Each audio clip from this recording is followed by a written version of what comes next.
का महीना खत्म होने वाला था। गर्मी अपने चरम पर थी और उसी वक्त पर कुछ ऐसा हुआ कि गर्मी और अधिक बढ़ गई। गर्मी बढ़ा पूरे के पूरे जिले का, पूरे के पूरे राज्य का और पूरे के पूरे देश का। खबर आई कि दो ग्रुप्स आपस में भिड़ गए हैं।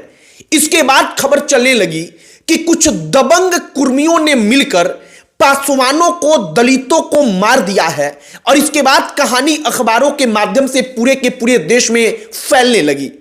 यह कहानी 27 मई साल 1977 की है, जिसको हम और आप आज की तारीख में बेलछी हत्याकांड के नाम से जानते हैं।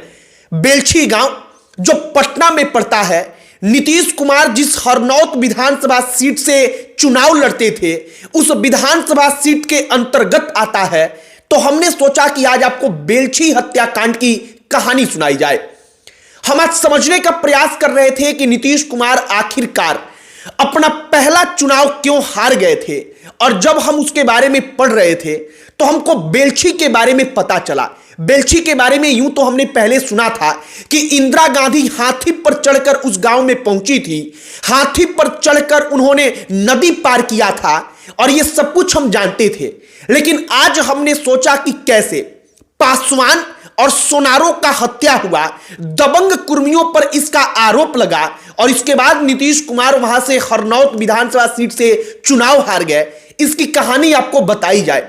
कहानी यह भी बताई जाए कि कैसे रामविलास पासवान और नीतीश कुमार के बीच की दुश्मनी, जो अंतिम दिनों में रामविलास पासवान और नीतीश कुमार के बीच स्पष्ट तौर पर दिख रहा था, उसकी नींव कई दशक पहले पड़ चुकी थी।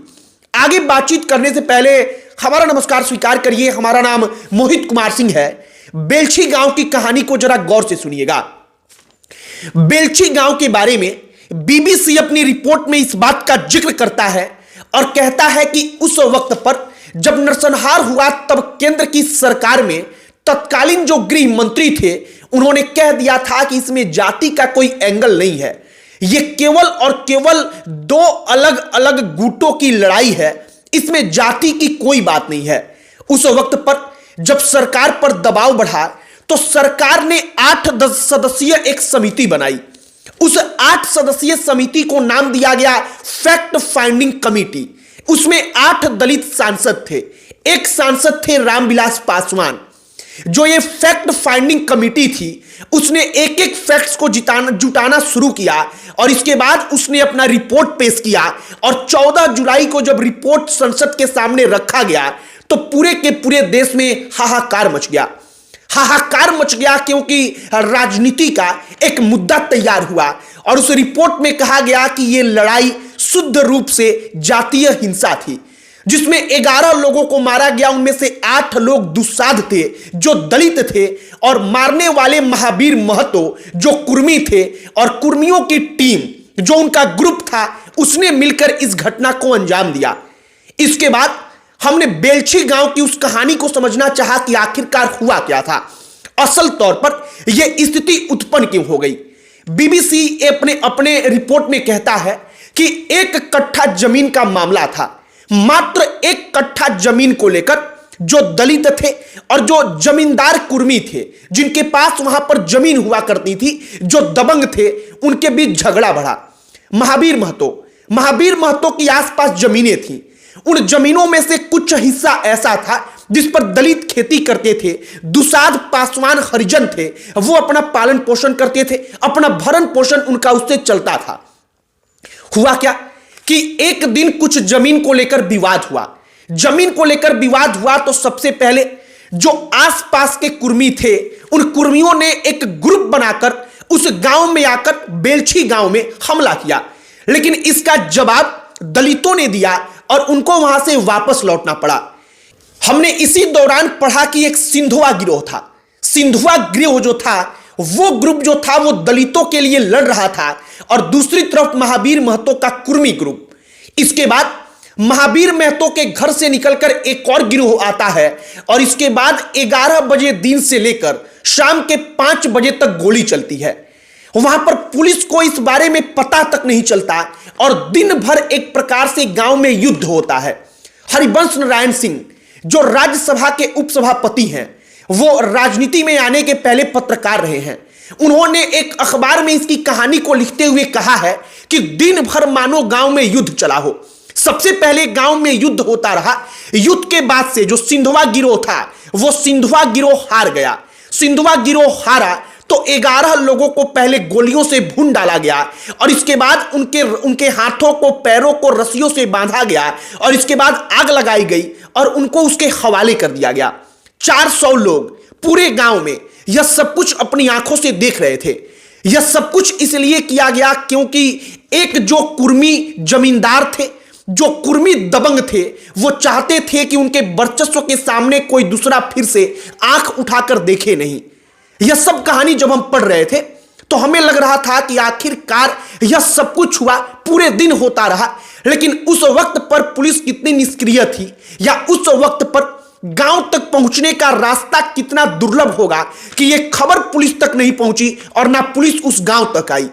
इसके बाद इस घटना ने एक नया रूप अख्तियार किया। उस वक्त पर चौधरी चरण सिंह केंद्र की सरकार में होम मिनिस्टर हुआ करते थे। इंदिरा गांधी चुनाव हार गई थी, सत्ता से बाहर थी। इंदिरा गांधी की पार्टी भी हारी थी, वो खुद भी चुनाव हार गई थी। लिहाजा इंदिरा गांधी ने तय किया कि हम बेलछी गांव जाएंगे, क्योंकि इंदिरा गांधी को पता था कि अगर दलितों के लिए हम आवाज उठाएंगे तो आगे हमारे लिए राजनीति करने का रास्ता तैयार होगा। उधर केंद्र के गृह मंत्री ने कहा कि इसमें जाति का कोई एंगल नहीं है। सरकार पर दबाव बढ़ा, विरोध हुआ, फाइंडिंग कमेटी का गठन हुआ। 8 सांसदों ने मिलकर एक एक फैक्ट जुटाया और एक एक फैक्ट जुटाने के बाद संसद में रिपोर्ट में कह दिया गया कि यह सब कुछ जातीय हिंसा ही है। एक जाति के लोग दलितों के ऊपर हमला करते हैं और उसमें से 8 दलितों को मार देते हैं जो पासवान थे। इसके अलावा 3 सोनार थे और इसी दौरान एक और कहानी बताई जाती है। बताया जाता है कि 11 वर्ष से लेकर 14 साल की उम्र का एक बच्चा था। उस बच्चे को जब आग में जलाया गया तो वो बच्चा उसमें से निकलकर भागने लगा, लेकिन जो लोग वहां पर खड़े थे उन लोगों ने उस बच्चे को वापस से पकड़कर उसमें झोंक दिया। यह सब कुछ सुनकर आपका रोंगटा खड़ा हो जाएगा कि आखिरकार उस वक्त पर वाकई में हुआ क्या था। अब इंदिरा गांधी के चैप्टर पर आइए। इंदिरा गांधी तक यह बात पहुंची। इंदिरा गांधी ने कहा कि हम बेलछी का दौरा करेंगे। जब वो बिहार में आई तो उस वक्त पर बारिश हो रहा था। बिहार में आई तो कुछ दिनों दूर तक उनका गाड़ियों के साथ काफिला आगे बढ़ता रहा। इसके बाद सड़क इतनी खराब थी कि लिहाजा उनको ट्रैक्टर पर बैठना पड़ा। कुछ दूर तक ट्रैक्टर से यात्रा करने के बाद सड़क ट्रैक्टर लायक भी नहीं बची। लिहाजा उन्होंने तय किया कि हम हाथी पर बैठेंगे। इंदिरा गांधी के साथ एक और महिला नेता आई थी जिनका नाम प्रतिभा देवी सिंह पाटिल था। वही प्रतिभा पाटिल जो आगे चलकर भारत की राष्ट्रपति बनी। हाथी पर जब इंदिरा गांधी सवार हुई और हाथी नदी पार करने लगी तो इंदिरा गांधी का कमर तक नदी के पानी में डूब गया था। कहा जाता है कि नदी में इतना पानी था। हाथी ने तैरकर नदी को पार किया। इंदिरा गांधी आगे बढ़ी। जब वो गांव में गई तो गांव के लोगों ने देखा कि पूर्व प्रधानमंत्री हमारे लिए लड़ने आई है, उसका पूरा का पूरा शरीर भीगा हुआ है। गांव की महिलाओं ने एक लाल रंग का साड़ी दिया। उन्होंने इंदिरा गांधी को कहा कि आप कपड़ा बदल लीजिए। इंदिरा गांधी ने वहां पर महिलाओं के साथ बातचीत की। इस मामले पर सरकार को ईंट से ईंट बजाने का वादा करके वापस लौटी और कहा जाता है कि इस एकमात्र इंसिडेंट ने फिर से जनता पार्टी की जो लहर थी उस लहर को चकनाचूर किया और इंदिरा गांधी सत्ता में वापस आई। यहीं से एक और कहानी जुड़ती है। जो बेलछी गांव है वो हरनौत विधानसभा सीट पर पड़ता है, उस क्षेत्र में पड़ता है। हरनौत जहां से नीतीश कुमार को चुनाव लड़ना था। नीतीश कुमार को इसके पहले लोकसभा के चुनाव में लड़ने के लिए कहा गया था कि मौका मिला है, लेकिन कहा गया कि नीतीश कुमार उस वक्त पर जेल में थे तो उन तक यह सूचना पहुंची ही नहीं कि उनको टिकट दिया गया है। और नीतीश कुमार इसके लिए दोषी रामविलास पासवान को मानते थे। उनको लगता था कि रामविलास पासवान ने यह बात हमको नहीं बताई जिसके कारण हम चुनाव नहीं लड़ पाए।